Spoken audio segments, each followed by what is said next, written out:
ನೋಡ್ರಿ ಈ ಪೇರಿ ತೋಟದಲ್ಲಿ ಕಾಯಿ ಕಾಣ್ತಾವಲ್ಲ, ಪೇರಿಕಾಯಿ ಹಿಂಗೆ ಕವರ್ ಹೆಂಗೆ ಕಾಣ್ತಾವಂದ್ರೆ ಎದಕ್ಕೆ ಹಾಕಿರ್ತಾರೆ ಅನ್ನೋದು ನೋಡಬೇಕು. ಕಾಯಿ ಭಾರಿ ಮಸ್ತ್ ಆಗೈತಿ ಪೇರಿಕಾಯಿ, ನೀವು ನೋಡ್ತಿರ್ಬೋದು ನೇಚರ್ ಹೆಂಗೈತಿ. ಸೇಬ್ ಕರ್ಲು ಕಾಮ ಆಯ್ಗ.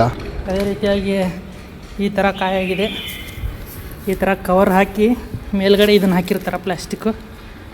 ಇದು ಮಳೆಗೆ ಗಾಳಿಗೆ ಏನೋ ಬರೋದು, ಕಾಯಿ ಸ್ಮೂತ್ ಬರ್ಬೇಕು ಅನ್ನೋ ಸಂಬಂಧ ನೋಡ್ಬೋದು ಯಾವ ಥರ ಇದೆ ಕಾಯಿ ಪೇರಿಕಾಯಿ.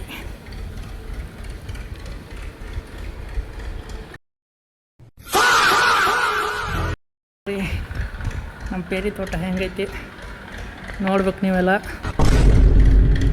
ನಮ್ಮ ಪೇರಿ ತೋಟ ಅಲ್ಲಿ ನೋಡ್ರಿ, ಅಲ್ಲಿ ಟ್ಯಾಕ್ಟ್ರ್ ಇದೆಯಲ್ಲ, ಅಲ್ಲಿ ಹುಲ್ಲು ಹಚ್ತಾ ಇದೆ. ಈ ಪೇರಿಕಾಯಿ ತೋರಿಸಿದ್ನಲ್ಲ ಯಾವ ಥರ ಕಲರ್ ಇದೆ ನೋಡಿ. ಪೇರಿ ಹಣ್ಣು ಸೇಬೆಕಾಯಿ ಅಂತಾರೆ ಇವ್ರ ಕಡೆ, ಸೇಬೆಕಾಯಿ ಭಾರಿ ಅಂತಾರ, ಸೇಬೆಕಾಯಿ ಅಂತಂದು ನೋಡಬೇಕು. ಭಾರಿ ಪ್ರಾಫಿಟ್ ಐತಿ. ಆ ಕಡೆ ಹುಲ್ಲು ಹಚ್ತಾ ಇದ್ದಾರೆ ನೋಡ್ರಿ, ಅಲ್ಲಿ ಯಾವ ಥರ ಗ್ರೀನ್ರಿ ಅಲ್ಲಿ ನೋಡ್ಬೋದು ನೀವು ಹುಲ್ಲು. ಇದು ಒಂದು ಎಕರೆಗೆ 10 ಲಕ್ಷ ಬರುತ್ತಂತೆ ಇನ್ಕಮ್.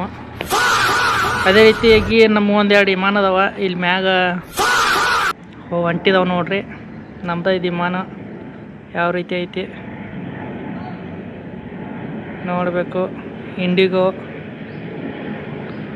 ನಮಗಿಲ್ಲಿ ಲ್ಯಾಂಡ್ ಮಾಡೋಕೆ ಜಾಗ ಇಲ್ಲ, ಅದಕ್ಕಾಗಿ ಅಲ್ಲಿ ದೇವನಹಳ್ಳಿ ಏರ್ಪೋರ್ಟ್ಗೆ ಹೊಂಟಿದ್ದಾವೆ ನೋಡ್ಬೋದು ವಿಮಾನ.